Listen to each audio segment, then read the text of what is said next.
सद्गुरुनाथ महाराज की जय।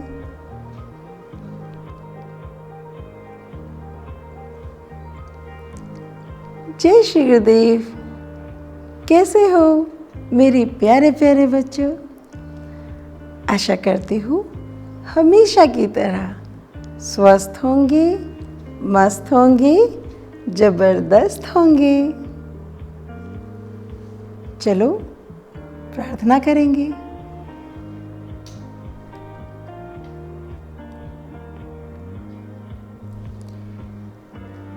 चलो चलो मेरे प्यारे बच्चों, श्री गुरुदेवों को प्रणाम करें। माटी हो गई जिनसे चंदन, उन चरणन का ध्यान धरें। नमो नमो गुरुदेवानम, नमो नमो गुरुदेवानम, नमो नमो गुरुदेवानम, नमो नमो गुरुदेवानम।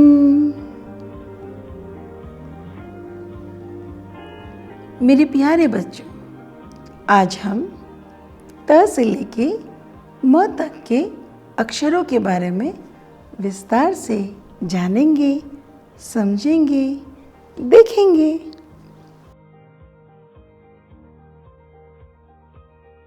त से तनव, तनव अर्थात बांसुरी। मेरे प्यारे बच्चों, बताओ बांसुरी से कौन याद आया? कान्हा जी ना? जानते हो हमारे प्यारे कान्हा जी को बांसुरी अत्यंत प्रिय है। मेरे बच्चों, बांसुरी को बंसु, वेणु, वंशिका और मुरली भी कहते हैं, और इसीलिए हमारे प्यारे कान्हा जी को बांसुरी वाला, बंसी वाला, मुरलीधर भी कहते हैं। जानते हो, जब हमारे कान्हा जी छोटे से थे, यशोमती के लल्ला थे, जब उन्होंने जन्म ही लिया था, तब महादेव उनसे मिलने आए थे और उन्होंने ही हमारे लल्ला जी को बांसुरी भेंट स्वरूप दी थी। और इसीलिए तब से लेके हमेशा कान्हा जी को बांसुरी सदैव बहुत प्रिय रहे। वे हमेशा उसे अपने पास रखते थे। श्री कृष्ण की बांसुरी की दिव्य ध्वनि से समस्त गोकुलवासी मंत्रमुग्ध हो जाया करते थे। गौ माताएं अपने घर लौट आती थी। थ से थकप्पन। थकप्पन का अर्थ है भगवान मुरुगन, अर्थात हमारे प्यारे कार्तिकेय। कार्तिकेय हमारे महादेव जी एवं माता पार्वती के ज्येष्ठ पुत्र हैं। भगवान श्री गणेश जी के बड़े भाई भी हैं। दक्षिण भारत में भगवान मुरुगन की पूजा की जाती है। ऐसा कहा भी जाता है कि दक्षिण भारत के रक्षक देवता भगवान मुरुगन ही है। कार्तिकेय का वाहन मोर है। द से महर्षि दधीची। महर्षि दधीची एक महान तपस्वी संत थे, परम शिव भक्त थे, वेद पुराणों के पूर्ण ज्ञाता थे, स्वभाव से बड़े ही दयालु थे। अहंकार उन्हें छू भी न पाया था। भारतीय इतिहास में बड़े बड़े दानी हुए हैं, परंतु महर्षि दधीची जैसे संत, जिन्होंने मानव कल्याण के लिए अपनी अस्थियां अर्थात अपनी हड्डियों का ही दान कर दिया, ऐसे वे एकमात्र दानी हैं।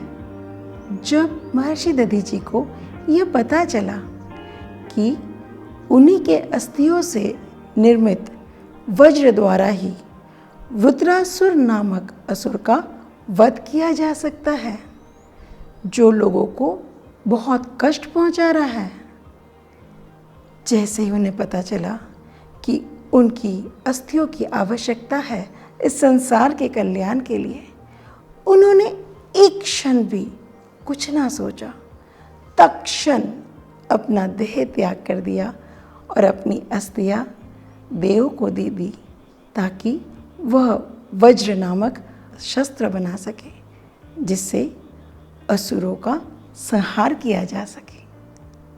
महान थे हमारे महर्षि दधीची। ध से धर्मात्मा, नाम में ही धर्म छिपा है। धर्मात्मा का अर्थ है धर्म के अनुसार आचरण करने वाला। धर्मात्मा का अर्थ है पूर्णतः धर्म के मार्ग पर चलने वाला, अपने जीवन को आत्मकल्याण में लगाने वाला।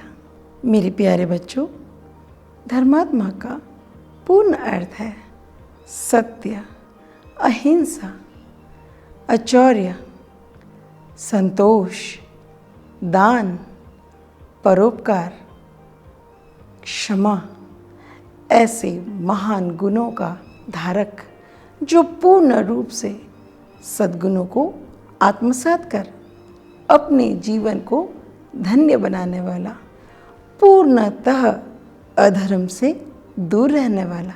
मेरे प्यारे बच्चों, जो सदा सबकी भलाई चाहता हो, जो सदा सबके साथ अच्छा व्यवहार करता हो, सदा सद्गुणों को अपनाता है और दुर्गुणों से दूर रहता हो, ऐसा मधुरभाषी, हितकारी एवं परोपकारी आत्मा को धर्मात्मा कहते हैं। न से नवरात्रि। नवरात्रि हमारे देश के प्रमुख त्योहारों में से एक है। नवरात्रि में हम माँ दुर्गा के 9 स्वरूपों का पूजन करते हैं। नवरात्रि साल में 4 बार आती है, मेघ मास में, चैत्र मास में, आषाढ़ मास में और अश्विन मास में, जिनमें से 2 नवरात्रियां गुप्त रहती है और चैत्र मास और अश्विन मास के नवरात्रियों को हम बड़ी धूमधाम से मनाते हैं। चैत्र मास के नवरात्रि में 9वें दिन हम रामनवमी मनाते हैं और शारदीय नवरात्रि के 10वें दिन हम दशहरा बड़ी धूमधाम से मनाते हैं। ऐसी मान्यता है कि प्रभु श्री राम ने भी लंकापति रावण से युद्ध जीतने के लिए 9 दिन माँ दुर्गा की उपासना की थी और 10वें दिन वे युद्ध जीत गए थे, जिसका उत्सव संपूर्ण भारत आज भी दशहरे के रूप में मनाता है। दशहरा अर्थात बुराई पर अच्छाई की जीत। बच्चों, चलो मैं तुम्हें माँ दुर्गा के उन 9 स्वरूपों के नाम बताती हूँ। ध्यान से सुनना और याद करना। पहली शैलपुत्री, दूसरी ब्रह्मचारिणी, तीसरी चंद्रघंटा, चौथी कुष्मांडा, 5वीं स्कंद माता, 6ठी कात्यायनी, सातवीं कालरात्रि, आठवीं महागौरी, नौवीं सिद्धिदात्री। मेरे प्यारे बच्चों, नवरात्रि के 9वें दिन हमारे यहाँ कन्या भोजन की भी परंपरा है। हम कन्याओं को माता का रूप मानकर उनका पूजन करते हैं।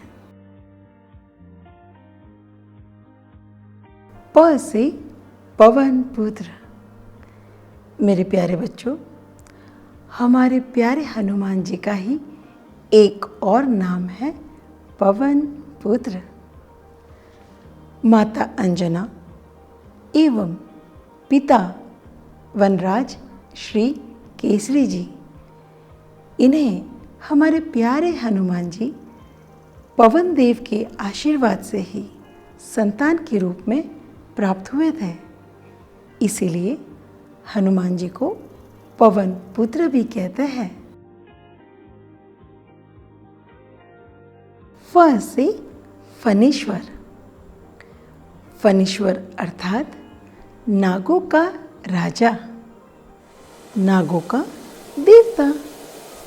और नागों का राजा और नागों का देवता कौन है? हमारे वासुकी। वासुकी को जानते हो ना? नहीं जानते? परंतु तुमने तो कितने बार देखा है, हर बार देखते हो। कितने बार वासुकी को देखा है तुमने, पर फिर भी याद नहीं आ रहा? जब जब तुम भगवान शिव को देखते हो, उनके गले में वासुकी ही तो होते हैं। अब पता चला ना, भगवान शिव जी के गले में कौन है? वासुकी, नागों के राजा, नागों के देवता। वासुकी शेषनाग के छोटे भाई है। शेषनाग कौन? जिस पर हमारे भगवान विष्णु विराजते हैं, वही शेषनाग है। और उन्हीं के छोटे भाई वासुकी है। वासुकी 5 पनों वाला नाग है। और बताओ वासुकी के बारे में। वासुकी वही नाग है जिन्होंने समुद्र मंथन में रस्सी की भूमिका निभाई थी, जिन्हें एक ओर से देवताओं ने थामा था और एक ओर से असुरों ने विश्व कल्याण के लिए, संसार के कल्याण के लिए अपने आप को रस्सी बना दिया था। बहुत महान और श्रेष्ठ है हमारे वासुकी। वासुकी परम शिव भक्त है। समस्त ब्रह्मांड में सबसे विषैले सर्प यदि कोई है, वह है वासुकी। और जानते हो, नागमणि के बारे में सुना है ना? हाँ, वासुकी ही वह नाग है जिनके सिर पर नागमणि है, जिन्होंने नागमणि को धारण किया है। वह मुकुट के रूप में उन पर शोभायमान है। ब से बनवारी। बनवारी हमारे प्यारे कान्हा जी का ही एक और नाम है। बनवारी का मतलब है जो वन में रहता है, जो वन और उपवनों में रहता है। तुम लोग तो जानते हो, हमारे प्यारे कान्हा जी जब छोटे थे तो वो अपने ग्वाले मित्रों के साथ जंगलों में जाया करते थे गैया चराने के लिए। और हमारे कान्हा जी ने अपनी दिव्य लीलाओं की छाप वृंदावन के वनों में भी छोड़ी है। इसीलिए भक्तजन उन्हें प्यार से बनवारी कहकर पुकारते हैं। भ से भजन। अध्यात्म और संगीत का बड़ा गहरा नाता है। ईश्वरीय और परमेश्वरीय गीत के गायन को भजन कहते हैं। सामान्य भाषा में भजन को परमेश्वर के गीतों से जोड़ा गया है। भजन इस मन को बहुत भाता है। भजन इस मन को बहुत लुभाता है। भजन मन एवं चित्त को एकाग्र शांत कर देता है। भक्ति रस में, प्रेम रस में डुबो देता है। अल्प शब्दों में गूढ़ ज्ञान समझा देता है। अत्यंत पवित्र पावन करने वाली गंगा है यह दिव्य भजन। भजन का असली अर्थ आत्मा के आंतरिक संगीत को श्रवण करना भी है। भजन हमारी भारतीय संस्कृति का मुख्य हिस्सा है। म से महावीर स्वामी जी जैन धर्म के 24वें तीर्थंकर है। भगवान महावीर स्वामी जी आज से 2500 साल पहले भगवान महावीर स्वामी जी का जन्म आज के बिहार राज्य में हुआ था। भगवान महावीर स्वामी ने पूर्व काल के कुंडलपुर में एक क्षत्रिय राज परिवार में जन्म लिया था। उनका जन्म नाम वर्धमान था।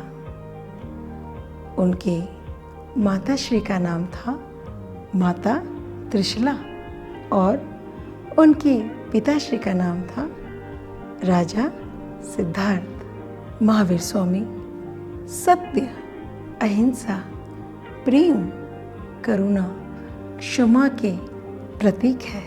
महावीर स्वामी का ज्ञान अति सूक्ष्म और श्रेष्ठ है, सर्व कल्याणकारी है, सर्व हितकारी है।